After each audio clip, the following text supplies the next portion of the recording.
welcome our three speakers today, and that's Cynthia Wong from LISP, and Jenna Nicholas from Impact Experience, and Valerie, how should I say, just Mole or Valerie Red Horse Mole from SVC.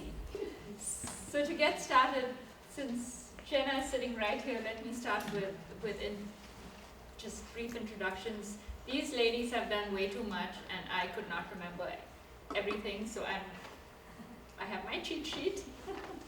So Jenna is the CEO of Impact Experience, and Jenna, you've been there, I don't know how long, I didn't know, but you can let them know that.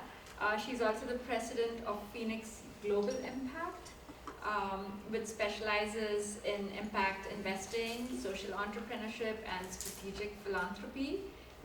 Jenna has also worked with World Bank Treasury and with Tonic, and she's a true supporter of the whole impact community. She is a graduate of the Stanford Graduate School of Business, a P.D. Soros Fellow of New Americans, a recipient of Stanford Social Innovation Fellowship, and an Echoing Green Fellow as well. So Jenna is super accomplished, and we are happy to have her here today. Next, I'm going to introduce Cynthia Wong, who, so Cynthia Wong is with LISP, and I will let you explain a little bit when you introduce yourself what LISP does, but she is definitely a leading voice on economic opportunity and community growth, and she joined LISP in 2017. She was Vice President in Global Sustainable Finance at Morgan Stanley. She helped launch the company's Institute for Sustainable Investing, the first of its kind, I believe, on Wall Street. And prior to joining Morgan Stanley, Jenna was a senior consultant at the Bridgespan Group, and she's worked with many top foundations, worked in the nonprofit world as well. And Cynthia is a graduate of the Wharton School at the University of Pennsylvania, and she also serves on different local nonprofit boards. So super accomplished. And then last but not the least, of course, is Valerie Red Horse Mole, but I call her Val. So other than all that she does with the Native American tribes and the classes she teaches at Stanford and brings her students along, she is this ED at Social Venture Circle. She founded 2 female Native American-owned investment banks on Wall Street, specializing in sovereign finance and tribal nations. She also founded nonprofit organizations that focus on women and youth empowerment.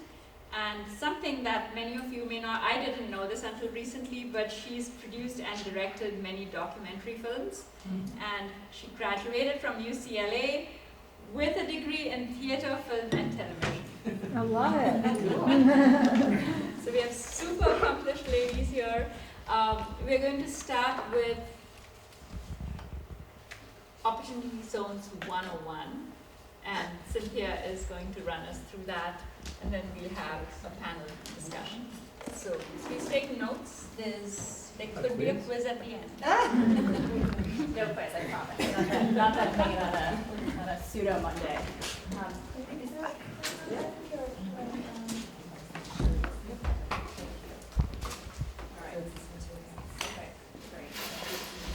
All right, well, hi everyone, good evening. Thank you so much for having me here today.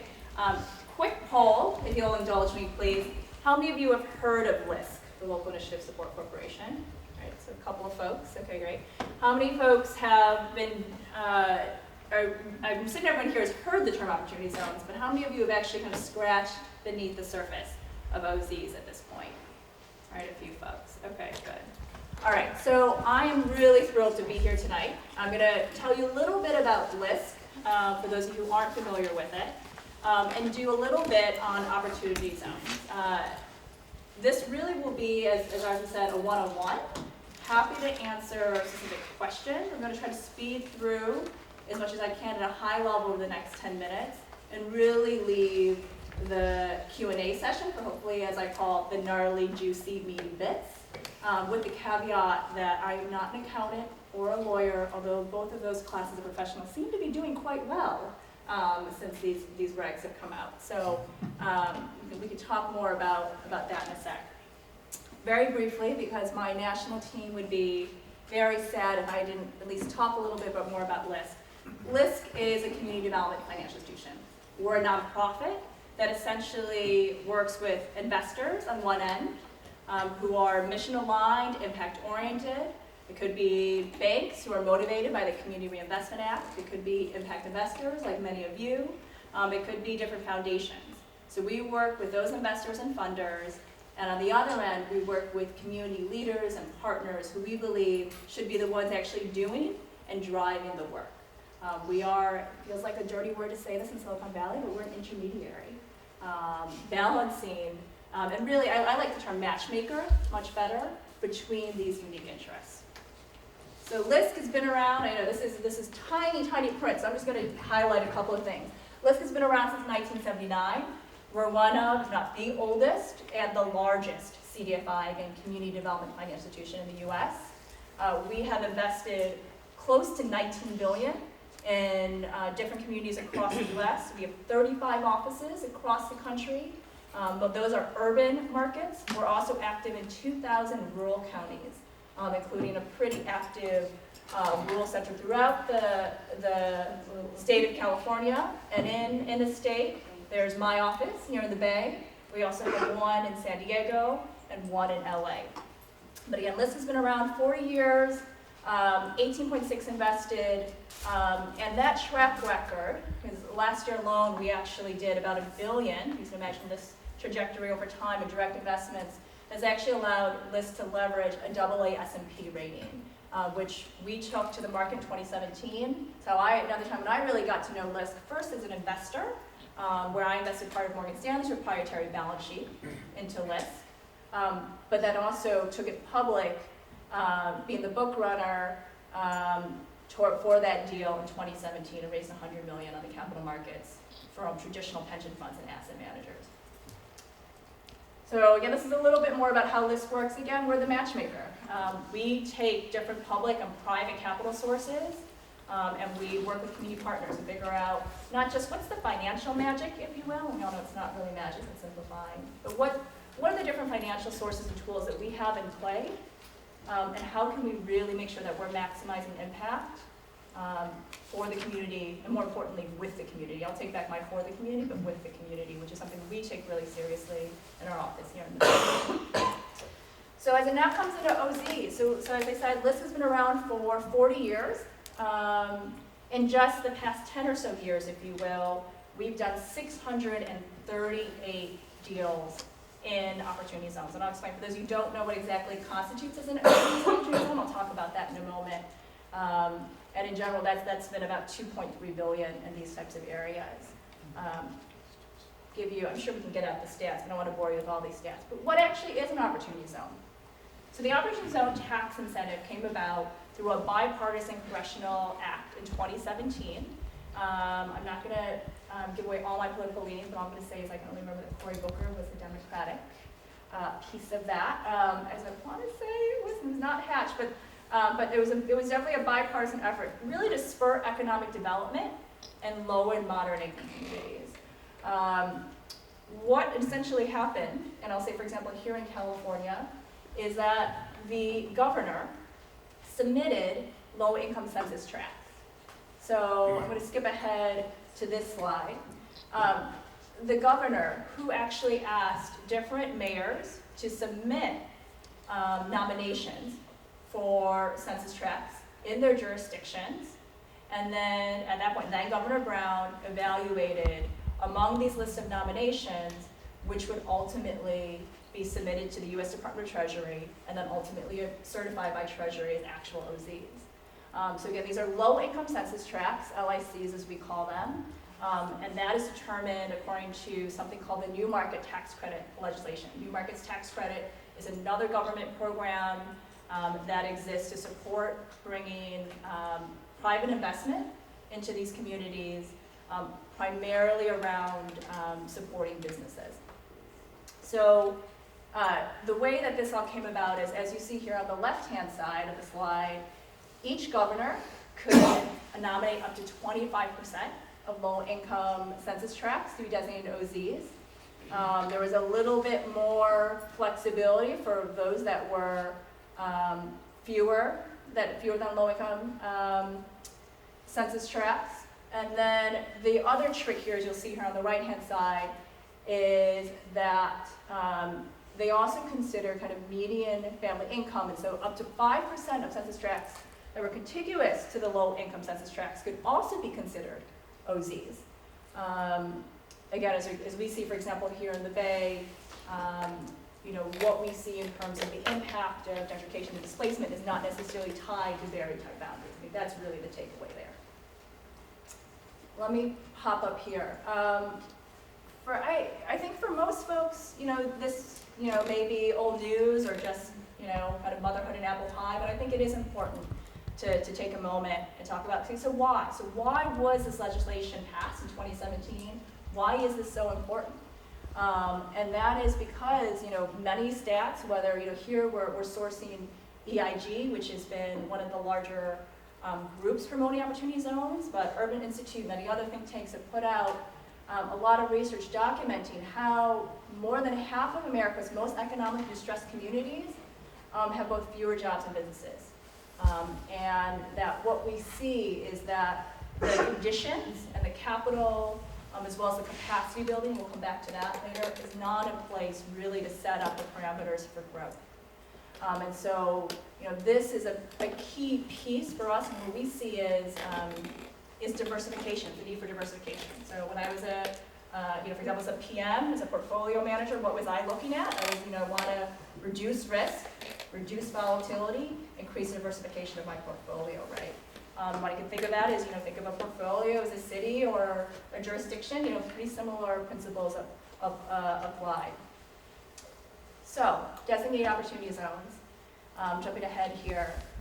Throughout the US, we have almost 9,000 opportunity zones, as you can see here, 8,762. About 10% of those are in California alone. Just gives you a sense. It's not obviously evenly distributed across the 50 states. In the Bay Area, there are OZs in, I'm not going to name them all, but in parts of San Francisco, particularly kind of the Cow Palace, Excelsior kind of region. Here in San Mateo County, East Palo Alto, and Contra Costa County, towards Richmond and North Richmond, unincorporated North Richmond, for those of you familiar. A very large chunk of Oakland, for example, in Alameda County, has been designated as OZs. And you kind of just see, just with some of those examples, the mayor's support played a huge part into which census tracts in California actually made the final cut of Governor Brown's list. We can delve more into that, and happy to answer questions if anyone has about kind of how the politics of this and support for this is played into the Bay Area pipeline. So what are the strengths? So this is, when I think of this as OZs, for those of you, have been tracking impact investing for a while, how is this really different? And when I think of this, this really is a brand new asset class. And bringing along, for us in the community development field, a brand new set of investors who haven't traditionally been looking at this field. The community development field, and when I think of that, I'm thinking of affordable housing, I'm thinking of charter schools, I'm thinking of community centers, senior centers, social enterprise, kind of retail for up-and-coming social enterprises. Those have traditionally been financed by CRA, by Community Reinvestment Act aligned banks.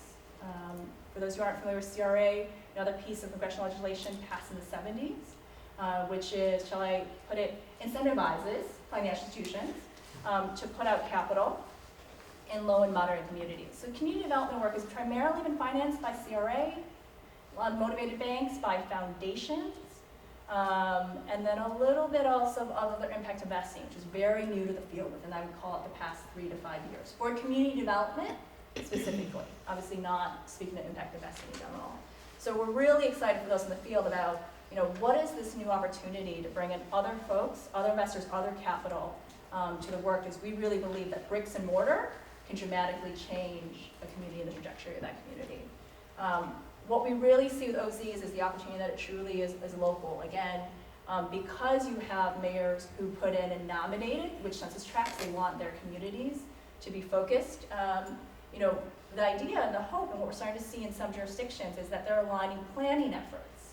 They're applying other financial resources to maximize the impact potential of OZ investments. It is flexible. We'll talk about this in a minute. While this is all equity, there are both business opportunities and there are real estate opportunities. So that provides a little bit more flexibility as well for, as we look at it through the approach and the eye of what could work in this one community. I'll skip over new investor class, but again, the potential. I didn't call this out in a previous slide, but estimates of it's about 2.3 trillion in capital gains that could theoretically be applied is pretty phenomenal. So there's a lot of excitement about, there is this potential. How can we best funnel and direct and maximize the impact of this?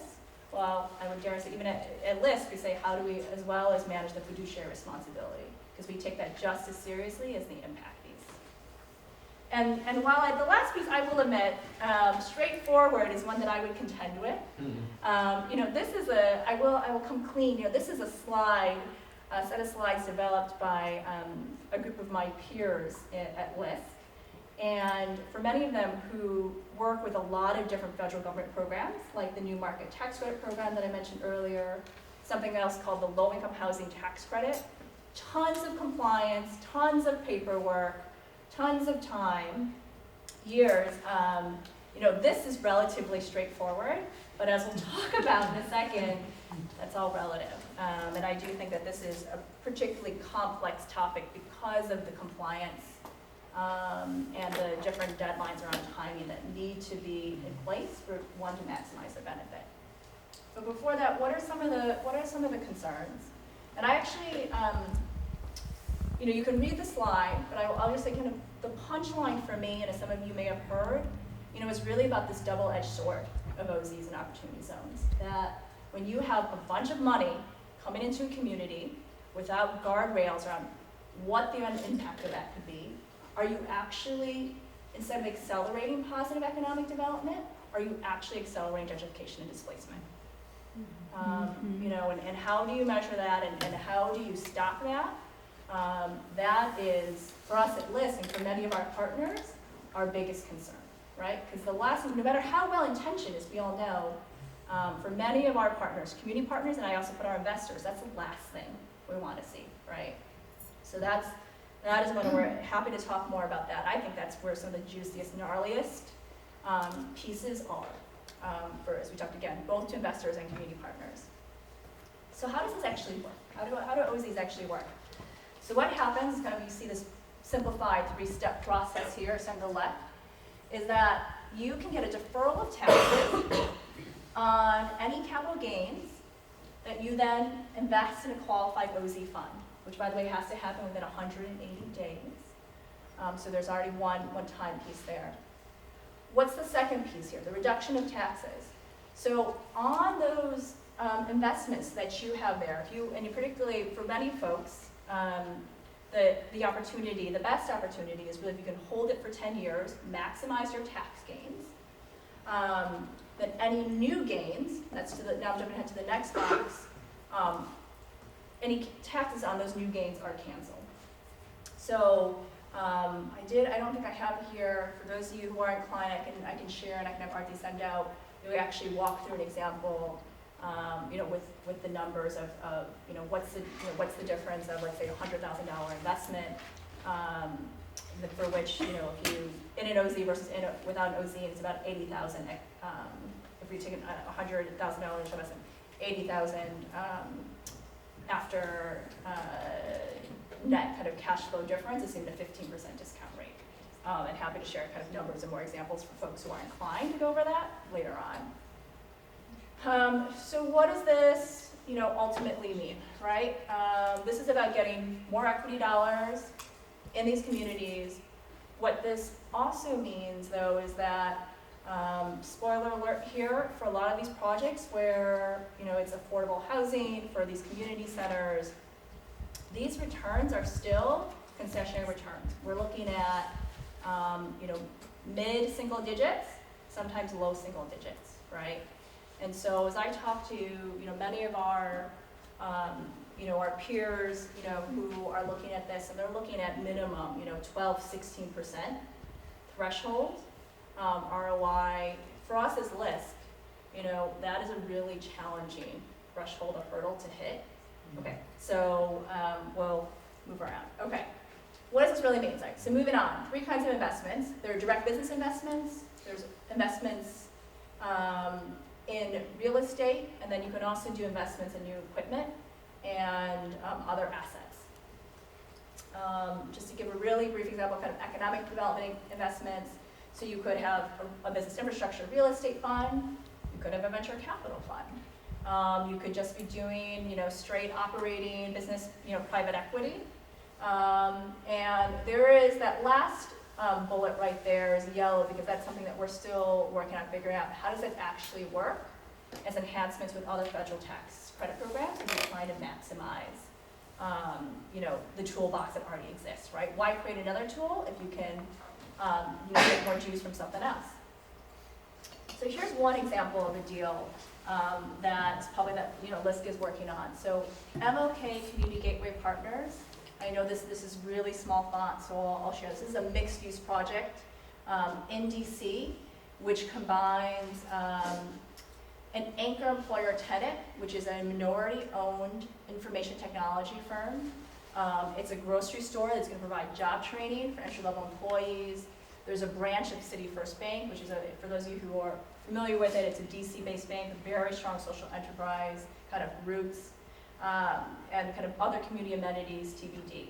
What you don't see there is, let's say, the senior center itself, because again, the returns for a senior center itself, we found are not really competitive, even for some of our more mission-aligned OZ investors. On the housing front, and this is where we've really seen more opportunity, I would actually center in on the second piece, so it's around workforce rental housing. Many folks are excited about, how this could support more affordable housing, definitely the topic of the day here in the Bay. It's, again, really hard, it's like a broken record, it's really hard with affordable housing. As you can imagine, it's lower rents, lower revenue, ultimately lower returns, right? While there's a strong need for that, it's hard for the numbers for us to pencil. On the workforce rental housing, and that is for 80 to 120% AMI, or for those of you who kind of think about that, that would be like first-year police officers, teachers in most school districts, nurses, it's that kind of group of professionals.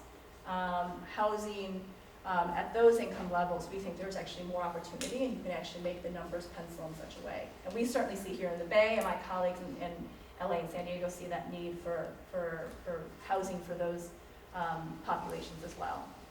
Lease-to-own housing, certainly a big thing here. I mean, we hear a lot about the need for more housing, definitely need for more home ownership. That's something we're still figuring out if that actually pencils, but happy to answer questions if folks are curious. Here's a deal that we have, are looking at right now with some of the more nitty-gritty financial details for those of you who are so inclined. But again, this is something, what I will point out is the first bullet, 90 to 110% AMI. So again, that missing middle housing that we're seeing for a certain group of professionals. This is one where this is a fund where it is just for this project. So the other thing that I haven't mentioned with OZ funds is you can have an OZ fund that's just for one project or just for one business, or you can have multiple projects, right, in a fund, or you could do multiple asset classes within a fund. We have seen that the appetite thus far from most investors, and where things that play out the most, is on these single project, single transaction funds, and this is one example of one that we have here. I will cut actually one other quick thing here, as you see the last bullet's exit scenario in year 10.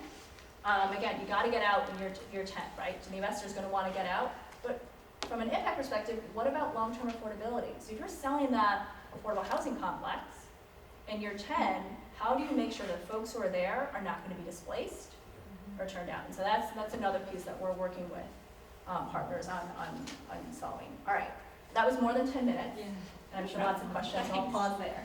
Yeah. Please take a seat. Val, Jenna.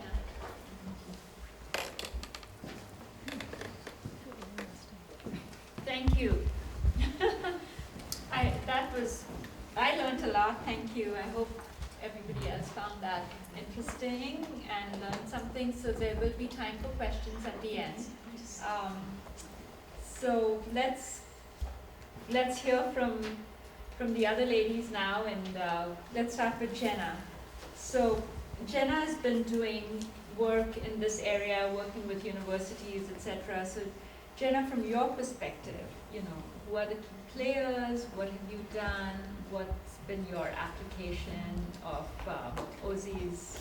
Go ahead and please, you could also let everybody know what Impact Experience does, because that may help. But Sure, yeah, happy to. It's really a pleasure to be here, and so aligns with so much of what Cynthia described. We've had the pleasure of working with many of the LISC local partners in communities across the country. there's also a handout. That Yeah, I can actually, if you wouldn't mind. Thank you. Yeah, I really appreciate it. Thank you. And this actually just describes a bit more also what Cynthia was talking about in terms of the structure around opportunity zones, as well as a bit more around some of the work in Arizona. So just as way of context, and a pleasure having my colleague Chisato here with us, and we're part of the Impact Experience team, and a big part of our work is to build bridges between investors, entrepreneurs, innovators, and underestimated communities, really with the goal of unlocking capital and partnerships in those areas. And it just happens to be that many of the communities that we've been working in over the past 5 or 6 years now happen to be opportunity zones. So it's great to have Carmen here. We've been doing some work in Puerto Rico, which, as many of you know, most of Puerto Rico now is an opportunity zone for good and bad. Yeah, right. And so what we do is, in each of the areas that we work in, actually very similar to this, we work with local partners with the idea that the wisdom and insights lie within the communities, and then curate groups of funders and companies around core issues within those communities. And one particular area that we've been working in recently, particularly around opportunity zones, is in Arizona. Actually an area related to Valerie's work around engagement of the local indigenous, the Navajo and Hopi communities, and the local Latino community around the construction of opportunity zone investments. And in this case, our partner is Arizona State University. Actually, on their land are 4 opportunity zones, and they had been looking at both what role they could play, as well as other local partners like LISC and other fund managers and the local mayor's office could play as it related to thinking about opportunity zones there, but to really build off the strengths of the opportunity here and to mitigate against the potential unintended consequences. So really driving potential opportunities there from these insights within the community. And so whether that means in the construction of the deals, exactly as Cynthia was talking about, how do we actually build in from the beginning a consideration around community ownership? And so at the end of the 10-year life cycle, structuring things in such a way such that it's not just continuing to extract money outside of the community, but actually is building local wealth and local ownership. So that was a big part of the frame for much of the, certainly initial engagement in Arizona and the ongoing work there. And part of the formation there has been of a local impact-orientated working group, actually engaging faculty and staff and students from Arizona in the Arizona State University in the impact assessment of particular deals within the community. Another area that we've been actively working in that now is an opportunity zone is in southern West Virginia. And this is a community with incredibly high rates of diabetes, obesity, drug offense rates, many laid off coal miners. And part of the process of the work there has been to help with the purchase of a local hotel as part of building out the tourism assets within the community. So it's an incredibly beautiful place, but people don't necessarily think of it as a tourist destination. And so being able to leverage some of the new opportunities with the opportunity zones and building out this local sort of destination management platform as part of the work. But also this piece around investing in small businesses in many of these communities, and it's exciting with the new tax legislation and regulations that came out just last month, opening up a broad array of opportunities now for it not just to be around real estate, but also around small businesses, this was alluded to. So that's a big part of our work, often working with universities, this was mentioned, but local CDFIs, mayor's offices, and very much ensuring that this lens around diversity, equity, and inclusion, and both the curation of even who's part of the conversation. So in this piece in Arizona, a lot of the people who are working on the front lines within these communities, as you can imagine, don't necessarily know that they're in an opportunity zone, or what does that mean to navigate that, and so how to ensure that there's a strong seat at the table as these deals are being constructed. So both that the capital isn't just going, as was mentioned, to gentrifying communities, but to projects that actually have a high priority within the community. And so there are some cities that we've worked with, like in Stockton and Baltimore, where the mayor's offices have been sort of ahead of the curve in terms of drawing out investment prospectuses and others, but then in places that we've just started working in, like Redding, California, where there isn't necessarily the local infrastructure to be able to have an additional support person within the mayor's offices to kind of create these investment prospectuses, the importance of having this engagement in that process of the construction as being a huge part of it. So that's been some of the work and some of what we're seeing around the field. So Val, asking a slightly different question. How do you see impact investors getting involved in this? How are the practitioners involved? How do you see this tying in with philanthropy, etc.? And I will answer that question, but I think I'll introduce Social Venture Circle Sure. a little bit for those of you that don't know. I feel like all of you might have some interaction over the years with our organization.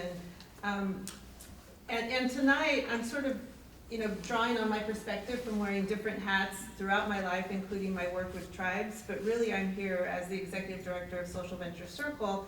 And basically, Social Venture Circle is a newly named merged organization that actually has been around for a very long time. Social Venture Network, which was our legacy organization, was actually incubated in the 70s and launched in the 80s, and as such is probably the oldest impact investing focused nonprofit in the US. And Social Venture Network was created by a group of impact investors. They sort of were the hippie generation back then, but they were the founders of companies like Ben & Jerry's and Eileen Fisher and Seventh Generation. And their whole belief was that business can be used as a force for good, and that every business plan should be profitable but with purpose. So they really were the pioneers in impact. And as time grew, a lot of different organizations spun out of SVN to focus on different areas of impact investing, and they're all very much a part of the ecosystem now, with SVN sort of as the grandparent, so Valley and ASBC and Tonic and Net Impact and Opportunity Collaboration. I mean, the list is very, very long, including one of them was Investor Circle. And Investor Circle spun off in the 90s to focus just on impact investing, where they would hold pitch events, very much like what you do here at SV2, in very local markets, pairing impact investors with impact entrepreneurs and facilitation of that capital. Well, last year they merged back together with the goal to become much more national and broad and try to bring more energy into the future of impact investing. So they hired me as the executive director to kind of carry that vision forward. And I'm really happy to say that I've been there less than a year, and we already see a huge impact by having a national network of investors as opposed to just the local markets.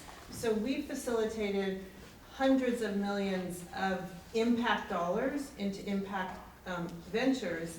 And I have to represent my network of investors. They want us to lead with impact. And as you know, if they're in a pitch and they see a business, opportunity zone or not, they say, we want to hear about the impact. We want the impact articulated.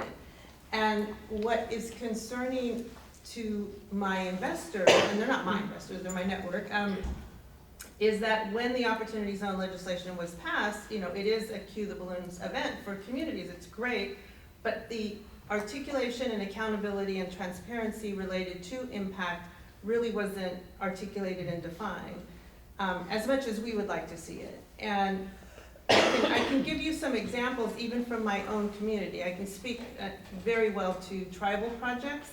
So I have people that have sent me some tribal projects that qualify for Opportunity Zone investment, and they've already asked me, help us find the investors to match with this. So I have a list of projects, and one of them is, a health and wellness facility, fantastic. One of them is a buffalo farm that mixes culture with business. I can see the impact. Another one is a coal mine, and another one is a pizza joint. A little hard to see the impact there, but they would argue they need that, and it provides jobs. My community would probably want to give some pushback around the impact of a coal mine in a tribal community, because there's just some environmental things that would not be suitable. And yet, under Opportunity Zone legislation, it technically qualifies. So I think and you can help me, I think you can't have a chemical business or. It's the sins, it's the traditional sins, if Right. you will. Yeah. But, that is a sort of narrow list. So as much as I like to see economic development and anything that allows for more of that, I think our concern at SVC anyway is still around that impact, and we should be moving forward. The reason 2 of my students are here is what I'm teaching in my class is no one should be thinking about starting a business anymore that isn't both driven by impact and profit. We're in an age where we have to really be concerned about that, about sustainability and regeneration. So I'm part of an organization called the Impact Investing Alliance out of the Ford Foundation. It's all of the executive directors of some of the national nonprofits, and it's led by Fran Siegel and John Cochran. And they've really been advocating on the Hill for more transparency and more, and we'll get to that, I think that's the second question, but just, how we can help push the government as they form these greater regulations and greater detail around the Opportunity Zone investments, how we can try to have a voice around the impact and how it really will help the communities, hopefully, and not be extractive. Thanks. So Cynthia, carrying on with that same thought there, how does racial justice and equity lens play in the work that you're doing? How do you see that? And I would love to open that up to 2 other speakers as well. But, from a LISC perspective, where that really is a core value in addition to our work, we see that play out kind of across the spectrum. One, in terms of the community partners that we work with that helps identify and prioritize projects. One, in terms of our screen for how we look at which projects that we then set in our pipeline for investors. And even with the investors that we work with and connect with. So for example, LISC has launched a $500 million housing fund for here in the Bay Area. And the piece of the fund, the core piece of the fund is actually, it's about advancing racial and economic equity through the lens of housing preservation and production. But that is something that actually our investors set forth, and that determines what investments we do out of the fund and with which partners we work. Great. So some of us here, Carl in particular, likes to measure everything. So I'm going to go back to Jenna, and how do you think this sector actually measures impact? Can you measure impact in an OZ? Is there any evidence-based measuring? Yeah, and Valerie alluded to this with some of the work with Fran Siegel, but with the Beek Center and Jennifer Collins and Lisa Hall and the whole team there. Really, really amazing work to get a blueprint together around how do we start to think about measuring Opportunity Zone impact. And there was Forbes put on a conference last week, and so starting to roll out this impact measurement, and it's still early stages. And I think part of the challenge that's been alluded to is that the actual legislation itself has very little requirements in terms of any type of, you barely have to even, you have to say, this is the investment that's been made, but any kind of reporting around it,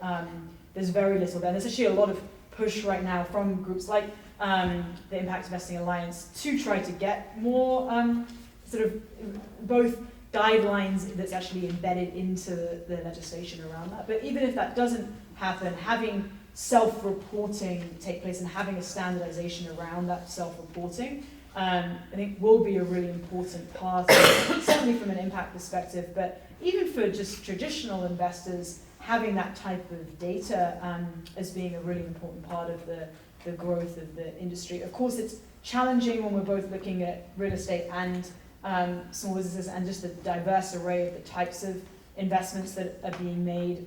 So the same questions that we have about impact assessment more broadly within the impact investing industry will play out also as it relates to opportunity zones. So it's easier in some of the areas of real estate to have some clarity around that. But there's still, what's exciting actually about having new fund managers, and actually relates to the previous question around racial justice and equity, is what's exciting about seeing some of the new fund managers that are emerging is many of them are coming from some of these communities and are a more diverse array of fund managers than we've sort of typically see within the impact investing space. And so I think, and what's exciting about some of those fund managers is that they have innovative ways of thinking about this social impact measurement piece. So whether it's looking at how do we structure employee ownership into the actual investments or different added layers that bringing into the requirements from that investment perspective, that just the more data that we start to have around that, I think will be really exciting. Well, what's your perspective? Do you feel there should be standardization or? Well, I agree with everything that's being said, and the Impact Investing Alliance came up with 5 core principles that I absolutely support and we as a network support, and I'll just read them. The 5 core principles they believe which should be considered, like, it's a voluntary guideline right now, but it should be thought of as a best practice, would be absolutely the community engagement is huge, and we certainly learned in our native communities it doesn't work to have anyone come in thinking they can help in some way and just put money into a community. You have to work with local community partners, and it could be CDFIs and the SBA. I mean, there's lots of different ideas for partnerships, but it has to happen. It has to be equitable too in terms of the community benefit. One thing that was disconcerting was with the April new guidance, they talked a lot about impact, but then they said at the end of the day the investors did admit that they're solely focused on financial gain, that the impact is more of a discussion point. We got to work on that. We want to see transparency, obviously, and impact measurement against key specific objectives over the life of the investment, and outcomes, really tracking real change. And I'll give you kind of a real life example. One of the things that I was used to seeing, and by the way, almost every tribe is in an opportunity zone, which when we talk about racial equity, it is the fact that there are a lot of kind of cultural neighborhoods and underserved neighborhoods that end up in opportunity zones, so there's going to be an impact. But what we had seen in the past is sometimes the government would pass a law around some sort of financing mechanism for the tribes, and when it was carried out, it somehow backfired. And one example is the tax exempt law that it passed under Obama, and we thought it was great. And I'm not going to go into detail, it'll take too long, but basically they didn't put anything in there. They really weren't financial professionals putting the laws together, and that is obvious. And so they didn't put anything in about the viability of the businesses that were going to get these allocations. And what happened is the tribes applied for all these kind of crazy businesses. Then they would call in investment bankers like myself to say, so now how do we fund these? And we'd have to say, these are not fundable businesses, but they had already been given a government allocation. And they had to go back and completely redo the program. It was passed in 2008, and they had to redo it around 2011, I think. So one of my concerns with this, from a financial perspective, if you're a banker and you're looking at businesses, and I think you alluded to it, is the 10-year horizon. You're gonna have exit events before and after 10 years. And they haven't really understood that. They tried to address a little bit about, what if there's an exit prior to the 10 years? They're more concerned about the investor right now, what will happen to that investment. I'm more concerned about the business and the community if you're leaving quickly, like you alluded to. And one of the things in our organization, we have a member that does less extractive exits with founder buyouts so that the employees can actually do the buyout and they help arrange loans and they're a nonprofit. So that's the kind of work we try to think about. What will the financial structuring problems be? Because the government, and it's not their fault. I'm not saying that they're bad guys or they're bad people for not thinking about financial structuring thoughts. It's just not their core competency, and inevitably, we're probably going to see problems around the deal terms and structuring on the business investments. Cynthia, what's you spoke about a few projects in the Bay Area. Do you feel these are good projects, they're Yeah. helping community? Well, I would say a lot of what Jenna, and particularly Val, just said, resonates. From the perspective of pipeline, we have been tracking projects in OZs, and, exactly to Val's point, there are some that we are excited about from an impact perspective. There are many that have been really disappointing and not aligned with what we would think of as positive impact for a variety of the concerns, again, that Val just outlined. And to be even more candid, for many of the projects that we do think are well aligned, again, the return hurdles, we're looking at, mid-single digits, which the feedback to us is that's just not attractive. And then beyond that, what we've already seen is in the market for properties that are in these OZs, speculators have already, increased their prices, by 20-25%, particularly in Oakland, where we've seen a lot of that lately. So that already swings the economics of the deal out of whack. We are interested to see what individual jurisdictions will do and are doing. Certain mayors are, again, thinking about how they can put in place different resources, whether it's other financial resources, other zoning or planning things to increase the carrots to support positive OZ investments, but that's, we're still waiting to see, and the clock is ticking. So just adding on to that point there, if, let's say somebody wants to get involved in an opportunity zone, if you can answer this, what do you think is the best way for them to start getting their feet wet?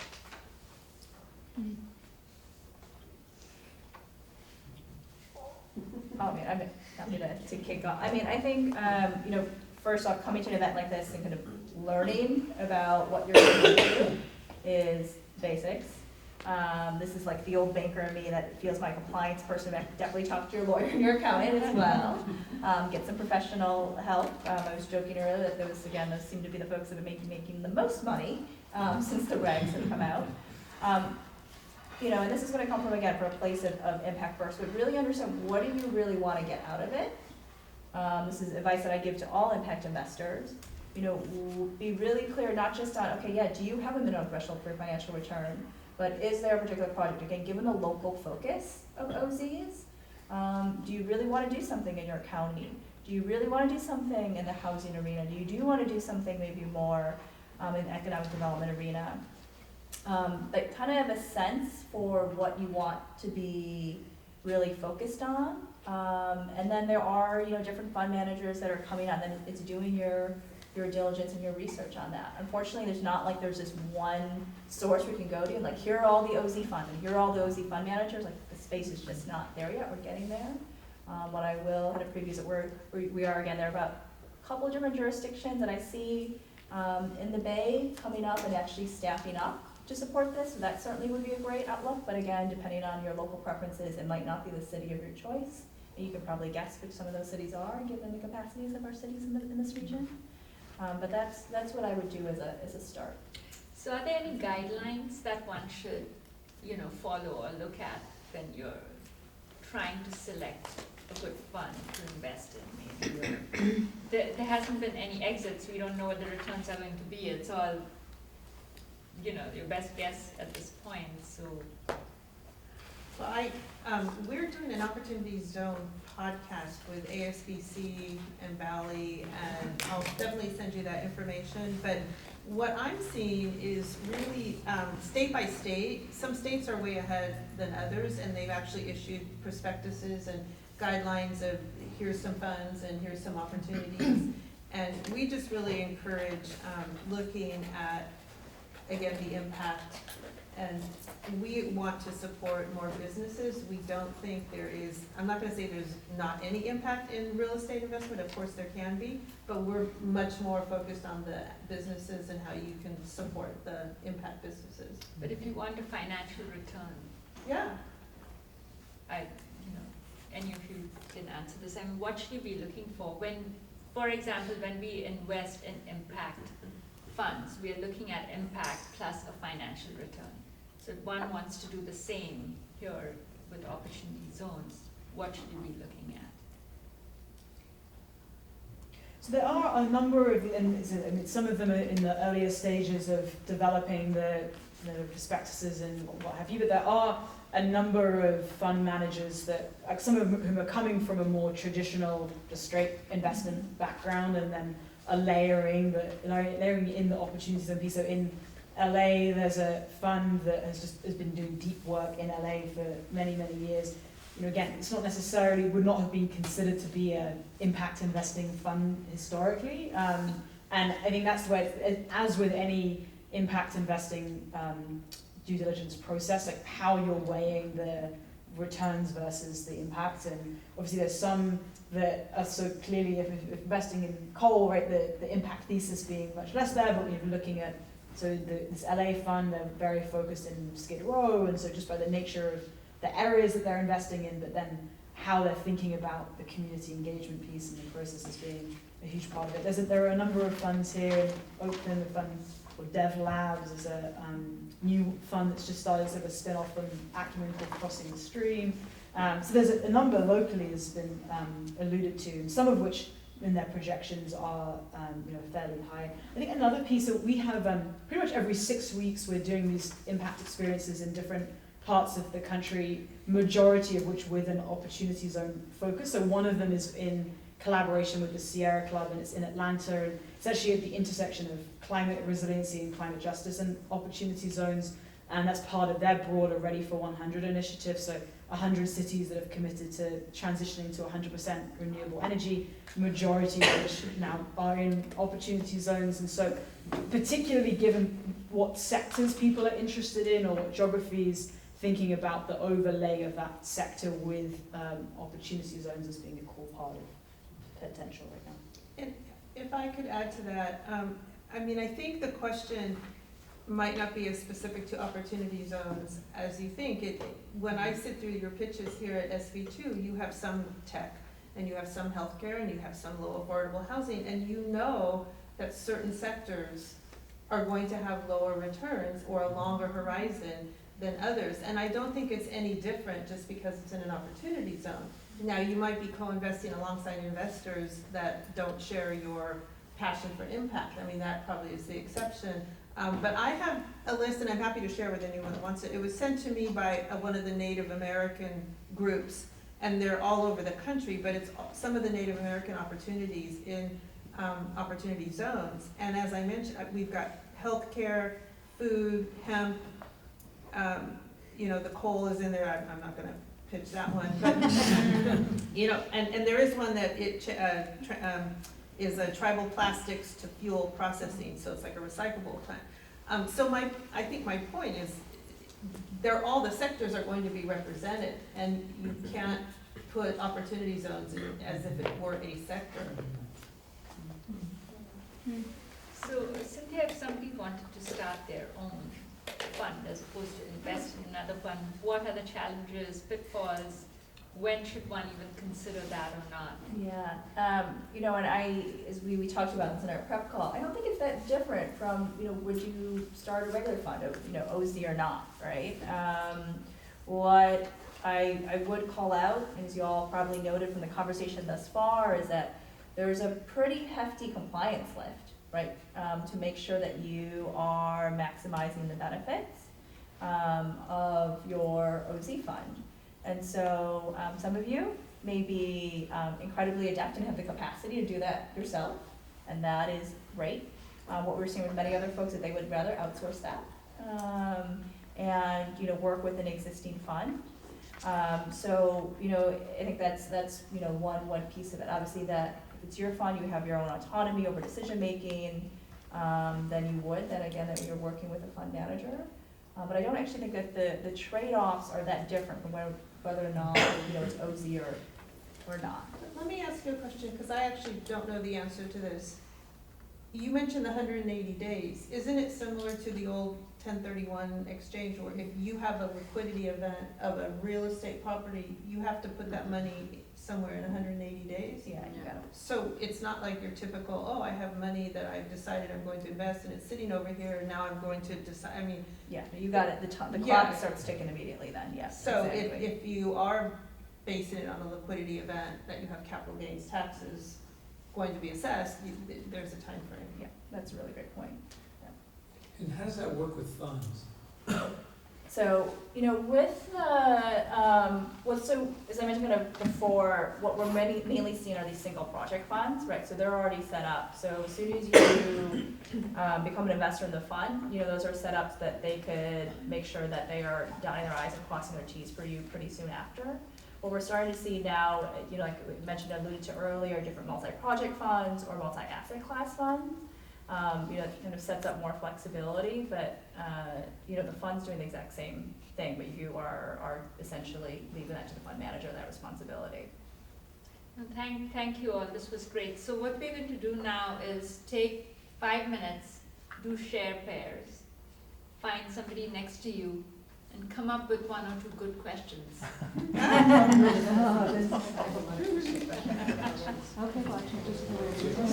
We'll see, there's definitely, from what I've heard even the past week, a lot of conversation about folks wanting to expand those opportunities. So, but I would say keep on the lookout for California conformity coming out in the next few months. Let me read you this, state tax code conformity. It says, one crucial way for states to encourage the use of opportunity zone incentive is to conform state tax law to the federal code, offering a deferral and reduction in state tax on capital gains that are invested in qualified opportunity zones. Goes on to say that 41 states have conformed or are thinking of doing it. One non-conforming state includes California. No, so that's fresh up. So Gavin's office came out like Friday, Thursday or Friday, had a conversation with that. So that is definitely, that's public, that is out there. But this will require the legislature to vote to approve conforming, right? I mean, Gavin can't do it by himself. Yeah, I don't know exactly what that looks like. There's another piece, I know that they're trying to look at, because the housing is the topic these days, to figure out if they can, there's a trade for those of you who are state legislative policy nerds. There's a housing trailer bill that's being discussed right now. That might be another way to get that past this season. But yeah, It's all through bills. Yeah, I mean, the legislature has to. Yeah, but a lot of the states have done it, Yeah. which is nice, and so they've acted pretty quickly. So hopefully California will follow suit. Okay, thank you. Any other questions? So I understood that innovation hubs were also an investable asset under opportunity zones. And I'm curious, if you were an accelerator or if you were a social enterprise yourself, how would you participate? What would be a good strategy? Who would you combine forces with? How do you become the philanthropic wrapper in a particular investment? Well, they did just, on this guidance that just came out, it acknowledged operating businesses, whereas before it looked like it was only going to apply to new businesses. So it did give some guidance around that. It's too much for me to go over here, but I think, one of the things was about, she talked about investment in equipment and assets, and I think they determined, I'm looking for it, that a lease can be an asset. So, I mean, there's all kinds of things that we were happy about that we think helps operating businesses qualify. So it might be something that could help an operating business like an impact hub or an innovation center. But it's not for philanthropic, you would have to be an investable operating business. I think one other piece, we've been working with a number of universities over actually similar to the structure that you'll have, where there is a role for philanthropic capital, and we see this more with Kresge and Rockefeller and stuff, is with like first loss capital within a deal. So to the extent to which there's an ability to be able to provide, or structured as guarantees or what have you, where, and still with the idea where you're actually getting the tax deduction is when you're investing with the capital gains piece, but with having that philanthropic guarantee, that can really help in terms of, particularly in deals where there are lower returns, or it can just help to make it easier for investors to be able to come to the top. So in the organizations that you represent, you talk about being the matchmaking or intermediary.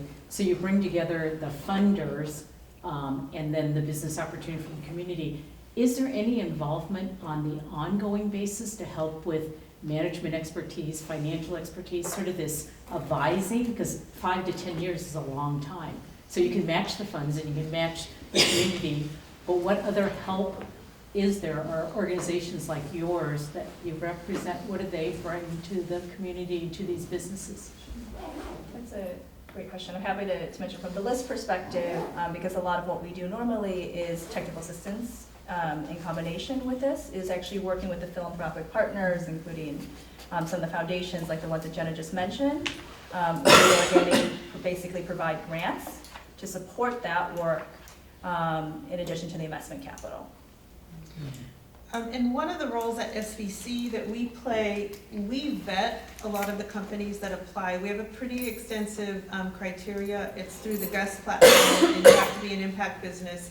So as an example, we have an annual pitch event, and about 300 companies apply for 10 spots. So we have very stringently vetted the enterprises for impact first, and profitability, and management expertise, all of the things. But then most of our investors actually will take some sort of board position or help the business, but it's more of a mentorship. Our network historically is all about mentorship and incubation. So we are a very big support for these businesses. If you ever have a chance to read the Ben & Jerry's story, it was incubated through our network right up until Unilever bought it, so that is our culture. But I don't know yet of any Opportunity Zone investments that have happened in our network, so I can't really speak to that. Yeah, for us, we very much are invested for the long haul. So in the case of West Virginia, we've been working there now for about 5 years, and a big part of it is exactly as you alluded to, where the needs will continue to shift over time, and engaging people who can support, whether it's on the technical assistance side or additional capital to support particular initiatives that arise from that ongoing work and collaboration. And we talk about in Puerto Rico, a lot of this work is multi-generational, right? So the impact that we'll see in the next year or two is hopefully great, but really how are we creating the foundations and structures that might take many, many years to come to full fruition.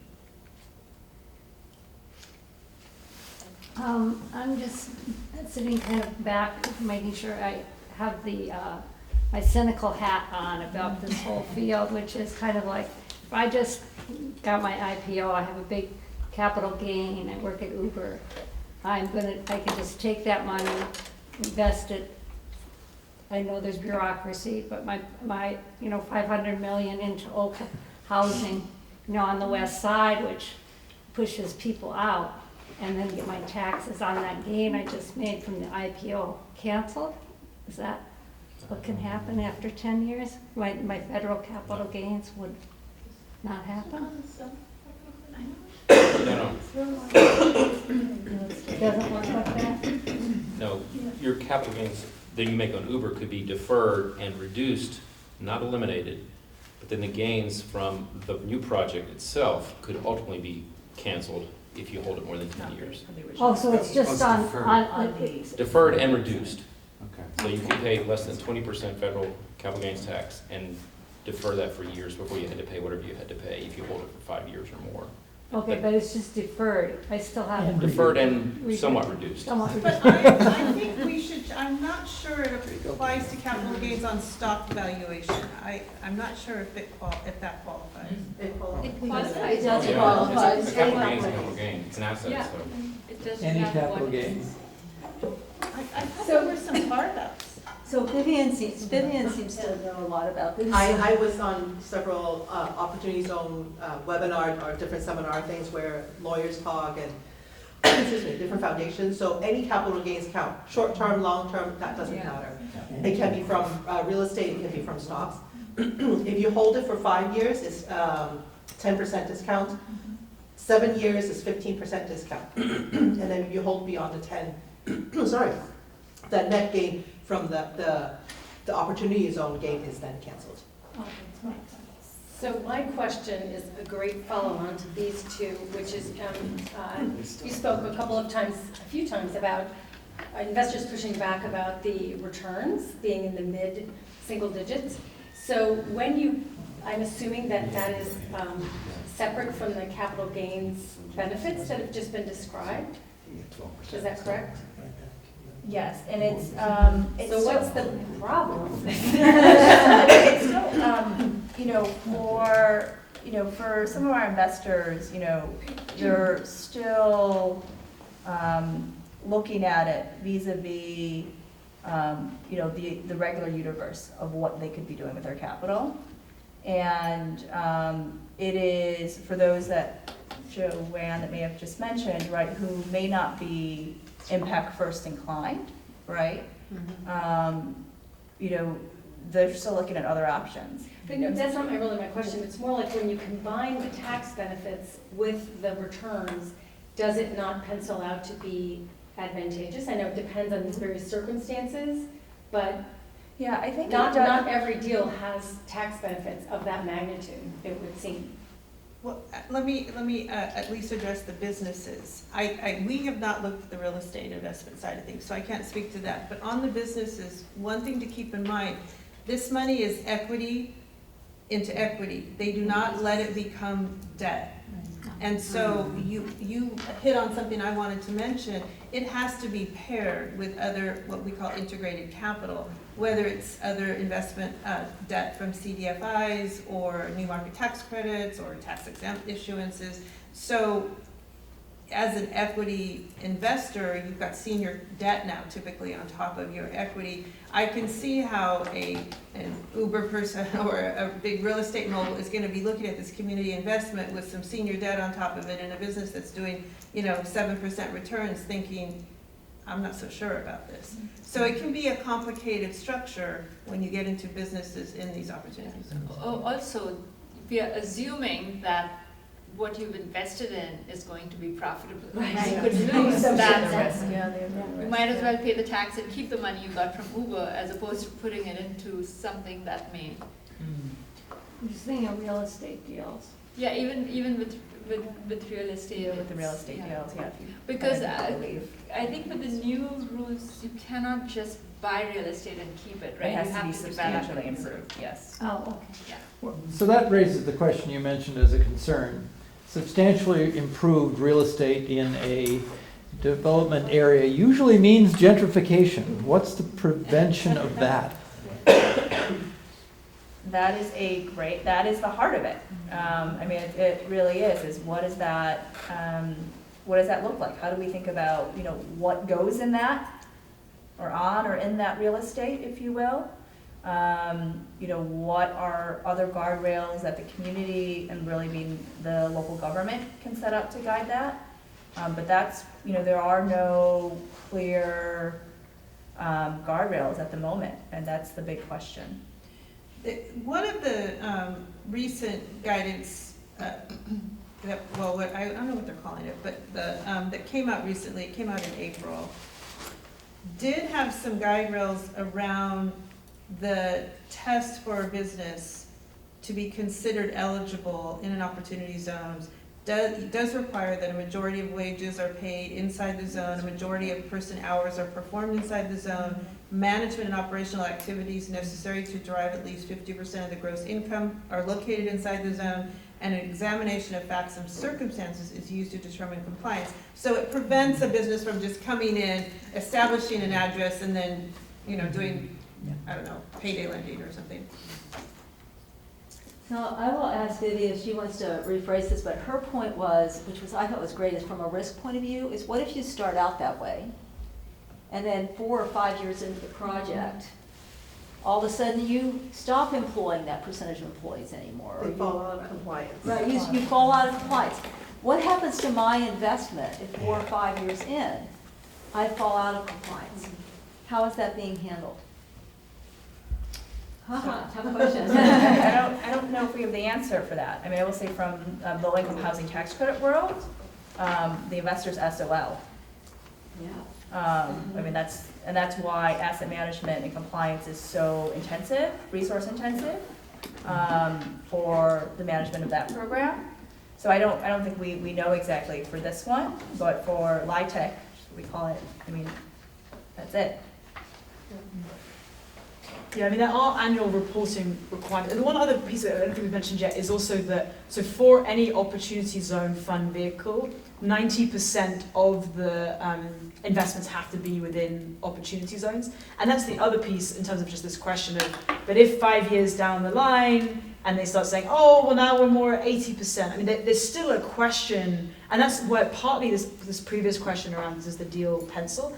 Part of, I think, the reason that so many investors are so adamant that the deal pencils independently of any of the tax credits is because there's enough ambiguity around the legislation. I think there's some risk that a next administration might say, we're going to entirely change this, right? And so because of that, I mean, unlikely, but there's a risk, right? And so I think partly for that reason, the need for the deal to pencil independently, the lack of clarity around questions like this question around the 90%, and how that's actually enforced over time. I mean, certainly enforced at the beginning, but in 7 years' time, who knows? Well, So one let me last question, I guess. Just real quick to revisit that. Anytime there is a code passed or put into law by the IRS for a tax incentive, the IRS is the authority that will regulate that. And I know with tax exempt bonds in Indian country, if we fell out of compliance,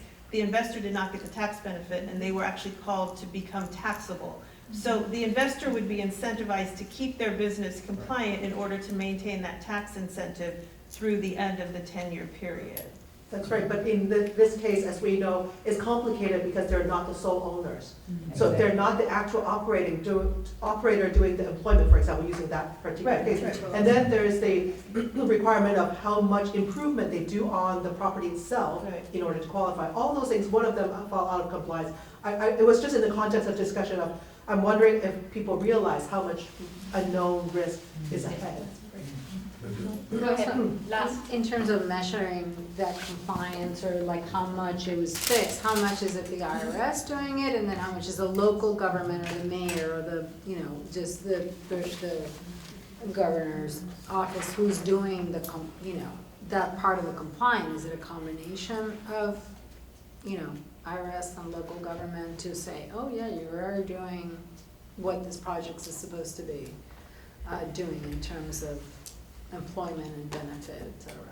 Well, I can tell you from experience, when the IRS gives a tax incentive, they are the ones who police that because they would prefer not to give it and they would prefer to take it away if you aren't in compliance. My guess is the state and local agencies will police the state incentives, for his question, if those are passed, and then also any sort of local, requirements around impact if they have passed any. But I think what we're talking about will actually appear in term sheets, just like equity investors with businesses with other types of risks say, you have to do this, this, and this, and if you're out of compliance, we come in and we take over management, or there's lots of things you can put into term sheets, but I think that's what it will translate to. And the investors have that power. It is up to the investors to demand and want that and ask for it. I think that's really the takeaway, right? Is to, for those of you who are considering this, recognize your power as the investor and make that happen. So thank you so much for spending all this time with us. I think this was extremely beneficial. Thank you.